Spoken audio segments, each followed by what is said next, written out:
तुम्हारे घर में शादी पड़े, किसी का बर्थडे आए, कुछ भी आए भाई, उतना फोकस मत करना। बस ये 3 महीने अपने आप को रगड़ करके मेहनत कर लेता हूँ, उसके बाद में पूरी दुनिया मेरी अपनी है। तो अकाउंट में बैलेंस होगा ना तो मैं कंट्री डिसाइड करूंगा, स्टेट डिसाइड करूंगा, और जब कुछ भी नहीं होगा तो बस बैठ करके फोन में रील स्क्रॉल करूंगा। मतलब जिस दिन तुम्हारे अंदर से आवाज है ना, साला मेरा नहीं होगा तो किसका होगा, जिस कदमों पर चल करके मैंने अपने जीवन में 5 सरकारी नौकरियां निकाली हैं, मैं आपको वो बताना है। तो जैसे आप लोगों का सपना होता है, आप लोग अपने मोबाइल में डीपी लगाते हो, ठीक है, और एक तरीके से वॉलपेपर हो गया, हर जगह पर हो गया। इनफैक्ट जब मैंने अपना टेलीग्राम खुद शुरू किया था, तो जब तक 1 मिलियन नहीं हो गया था ना, तब तक प्रोफाइल पिक्चर में ये लगा हुआ था कि हमें ये वर्दी जो है वो पहननी है। इसमें लॉ ऑफ अट्रैक्शन होता है कि आप जो चीज़ सोचते हैं, आप उसके करीब धीरे धीरे पहुंचते चले जाते हैं। वो बहुत बढ़िया बात है, लेकिन ये सोच को इस तक पहुंचाना, अपने वतन तक पहनना, वो अपने आप में एक बड़ी बात हो जाती है। आज बहुत लोग बोलते हैं कि चलो एक्साइज इंस्पेक्टर की पोस्ट कौन सी बड़ी पोस्ट है, तो मैं उनसे ये पूछता हूँ, तुमने एमटीएस भी निकाल करके दिखा दो। अगर यहाँ पर इतनी बड़ी पोस्ट नहीं है, और अगर ये है कि आपको लगता है कि बड़ा सस्ता है मेरे भाई, तो मैं आपको बता रहा हूँ कितने लोग सेलेक्ट हुए हैं। ठीक है, अच्छे अच्छे जो टीचर्स हैं मेरे भाई, वो पढ़ाते पढ़ाते थक जाते हैं, लेकिन वो सिलेक्शन नहीं ले पाते हैं, चाहे ज्ञान आकर के जितना भी बात क्यों ना दे। ठीक है, फैक्ट यार, देखो, पढ़ाना एक बहुत ही डिफरेंट चीज़ है और सिलेक्शन लेना एक बहुत ही डिफरेंट चीज़ है। यहाँ पर आपके पास में आपकी स्पीड, आपकी रफ्तार और सब कुछ होना चाहिए। तो ये बात हमेशा समझिए कि ये इतना भी आसान नहीं है सीजल में कोई भी इंस्पेक्टर पद का मेरे भाई हासिल करना आपको, क्योंकि अगर इतना आसान होता तो सारे सिलेक्शन लेकर के बैठे होते हैं। ठीक है, मैं सिर्फ इतना कहना चाहता हूँ कि मैंने अपने लाइफ में जो मैंने प्रिपरेशन के दौरान जो मैंने सीखा वो ये, तो ये जो मिला, ये कैसे मिला। पहली बार मैं पीपीटी में ये फोटो लेकर के आया हूँ, रीजन है क्योंकि आपको इसी मुकाम तक पहुंचाना है, इसी मुस्कुराते चेहरे के साथ। ये कैसे हो पाएगा, मैंने कहा ना कि मेरी वीडियो देखना, तुम्हारा 1 सेकंड भी टाइम वेस्ट नहीं करूंगा मैं। सबसे पहले भाई, मेंस को क्रैक करने के लिए सबसे पहला कदम होता है कि आपका सिलेबस कंप्लीट होना चाहिए। काफ़ी ऐसे बच्चे हैं जो ये मन में लेकर के चलते हैं, अभी जैसे प्री में एक बच्चा आया मेरे पास में ऑफलाइन में, कि सर वो है ना 5-6 इंपॉर्टेंट टॉपिक बता देते परसेंटेज के, हम पढ़ के चले जाते, किसी तरीके से प्री निकल जाता ना, तो मेंस में बड़ा मेहनत कर लेते हैं। तो ऐसी मानसिकता के साथ में तुम्हारा ना प्री होना है, ना तुम्हारा मेंस होना है। भाई देखो, आज मेरी बातें कुछ कड़वी लग सकती हैं, सॉरी, मैं आपको खुश करने के लिए नहीं आया हूँ। जो एक सच्चाई है, जो एक वास्तविकता है, जिस कदमों पर चल करके मैंने अपने जीवन में 5 सरकारी नौकरियां निकाली हैं, मैं आपको वो बताने आया हूँ। ठीक है, शायद आपको हो सकता है बुरी लगे, कड़वी लगे, जैसी भी लगे भाई, वो अपने पास में रखना। जो वास्तविकता है मैं वहीं शेयर करूंगा। तो अगर हवा हवाई के चक्कर में तुम सोच रहे हो तुम्हारा मेंस होगा, तो मेरे भाई मैं वहां पर एक ही बात बोलूंगा, शायद सबसे बड़े मूर्ख इंसान हो आप वहां पर। जब तक आपका सारा सिलेबस कंप्लीट नहीं है, चाहे वो मैथ हो, इंग्लिश हो, रीजनिंग हो, जीएस हो, आपका मेरे भाई मेंस नहीं हो सकता है।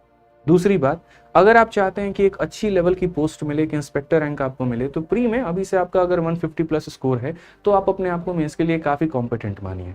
देखो, 130 प्लस वालों का भी करिश्मा हो जाता है कभी कभार मेरे भाई, और वो भी पेपर निकाल लेते हैं एंड तक में। 140 प्लस वाले भी निकाल लेते हैं, लेकिन अक्सर मैंने ये देखा है कि जिनका 150 से ऊपर स्कोर होता है ना, तो वो वहाँ पर टॉप के 50,000 बच्चों में ज़रूर होते हैं। ठीक है, वो उस फाइट में ज़रूर रह रहे होते हैं, 150 प्लस, 160 प्लस यहाँ पर। ठीक है, क्योंकि इनका लगभग है ना 75%, 80% सिलेबस के ऊपर में कमांड होता है। तो जो इनको करना होता है, वो अपने उस 20% हिस्से को मजबूत करना है और रिग्रेस आपको प्रैक्टिस करनी है। तीसरा अगर हम बात करें, तो who can devote at least 8 hour of self study. अक्सर मैंने ये देखा है कि आप है ना मजाक मजाक में चीजें ले लेते हो। आप तो ये बोलोगे यार थोड़ा वक्त तो दो, थोड़ा समय तो दो मुझे सांस लेने का, प्री खत्म हुआ है, थोड़ा 2-3 दिन का रिलैक्स करूंगा, तब मेंस की तैयारी करूंगा। और मैंने यही कहा कि तुम्हें मैं वक्त देना नहीं चाहता हूँ, इस बात को समझो यहाँ पर। ठीक है, कमांडो की जिस तरीके से ट्रेनिंग होती है ना, कि 10 किलोमीटर भगाने के बाद में फिर तुरंत और भगाना शुरू कर देते हैं, वही वाली कहानी अभी आपके साथ में करनी पड़ेगी।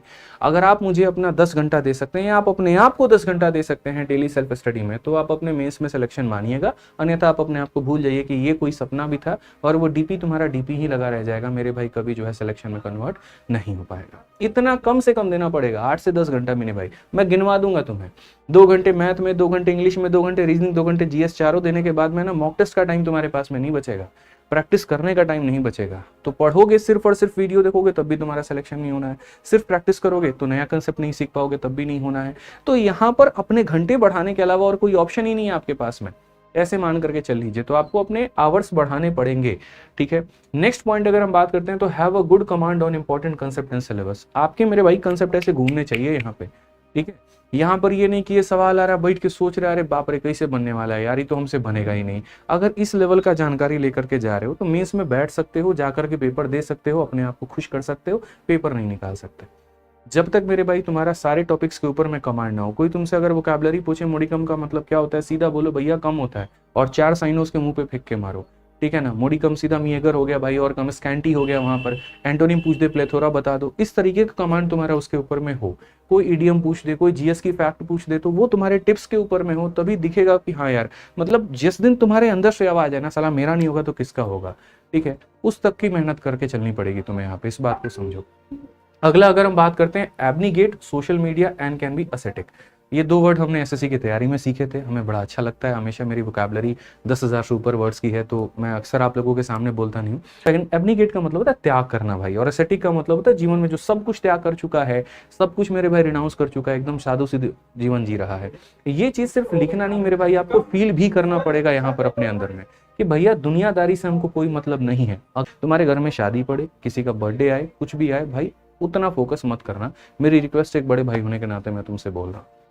अगर इस बार का मेंस क्रैक करना चाहते हो तो जितना हो सकता है असेटिक बन करके रहो। बिलीव करो, मैं जब सुबह 7 बजे लाइब्रेरी में घुसता था ना, 11 बजे ही निकलता था मैं। मुझे किसी से कोई मतलब नहीं है, कौन जी रहा है, कौन मर रहा है, कौन गा रहा है, कौन रो रहा है, कौन हंस रहा है, कौन क्या कर रहा है, क्योंकि मुझे पता है मेरी जिंदगी में मुझे यहीं पर ये मौका मिला है।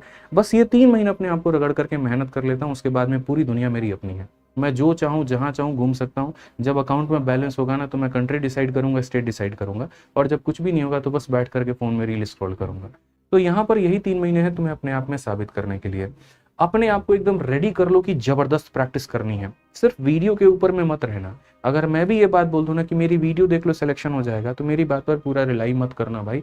मैं एक बात बोल रहा हूँ, मेंस के स्टूडेंट्स का सिर्फ वीडियो देखने से सिलेक्शन नहीं होता है, आपको प्रैक्टिस करनी पड़ेगी, आपको प्रीवियस ईयर के क्वेश्चंस लगाने पड़ेंगे, आपको मॉक टेस्ट देना पड़ेगा, and this will lead you to a selection. ध्यान रखिए, पॉजिटिव एटीट्यूड रखना, घमंडी नहीं बनना। अरे तेरे भाई को बहुत ज्यादा नॉलेज आता है, बतेरे देखे हैं भाई तुम्हारे जैसे, मैं सीधा बता रहा हूँ ये बात, ये मेरे गुरु ने मुझसे ये कहा था। जब मेरे मॉक में 140 प्लस आने लगे थे ना, और जब मैं उड़ने लगा था, तो उन्होंने एक ही बात कही थी कि अंधों में काना राजा मत बनो। 4 दोस्तों में 140 नंबर ला करके हीरो बन रहे हो, अगर दम है तो एक काम करो, तुम ऑल इंडिया मॉक टेस्ट दे करके दिखा दो, किसी भी कंपनी का जो लाइव टेस्ट होता है संडे को, तुम्हें तुम्हारी औकात पता चल जाएगी कि यहाँ पर तुम्हारा रैंक 10,000 आ रहा है, 5,000 आ रहा है, और कितना आ रहा है, तो आकलन कर पाओगे कि तुम्हारा यहाँ पर क्या रिजल्ट है। तो वही बात है, पॉजिटिव एटीट्यूड के साथ में करना है, ना बहुत नेगेटिव, ना बहुत डिप्रेस हो जाना है, ना बहुत ओवरवेलम्ड हो जाना है, ठीक है। एक पॉजिटिव माइंडसेट बना करके चलना है, ठीक है। एक छोटी चीज जो मैंने देखी है, आपके अंदर में जो आदत होती है वो स्केप करने की होती है, स्केपिंग टेंडेंसी होता है, छोड़ते हैं ना। जैसे मानो क्वाड्रेटिक इक्वेशन का क्वेश्चन है, छोड़ दो यार, ठीक है। कोऑर्डिनेट ज्योमेट्री है, छोड़ दो, इसको कौन पूछता है, और पेपर में आएगा, तुम एक क्वेश्चन को छोड़ना पसंद करोगे, अफोर्ड कर दोगे। अभी मैंने देखा मॉक टेस्ट में क्या होता है, कैलकुलेशन बहुत तगड़ा सा लंबा सा आ गया, कंपाउंड इंटरेस्ट का एवरेज का, तुरंत वहां पर पॉज कर दोगे मॉक को, या तो कैलकुलेटर उठा करके कैलकुलेशन करोगे, या स्किप मारोगे, आगे बढ़ते हैं। क्यों करना भाई, स्किपिंग टेंडेंसी क्यों रखते हो? भागने की जगह पर उनसे पंगा लो ना, थोड़ा सा चैलेंज करो उस चीज को लेकर के। तुम्हारी बॉडी अगर 7 घंटे अलाउ कर रही है, तो उसी दिन तुम्हारे पास में वक्त है कि आज अपने आप को 9 घंटे पढ़ा करके दिखाओ, ठीक है। जिस दिन बुखार है, जिस दिन अलाउ तुम्हारा बॉडी नहीं कर पा रहा है भाई, उस दिन हारो मत हिम्मत। मैंने क्या कहा भाई, 3 महीने हैं, पहले भी मैं एक लाइन बोल चुका हूँ, आज भी एक लाइन बोलता हूँ, पढ़ने की वजह से किसी की मौत नहीं हुई है। कभी अखबार में सुना है पढ़ने की वजह से एक छात्र की हुई मौत? ठीक है, कुछ नहीं होगा भाई यहाँ पर, इस बात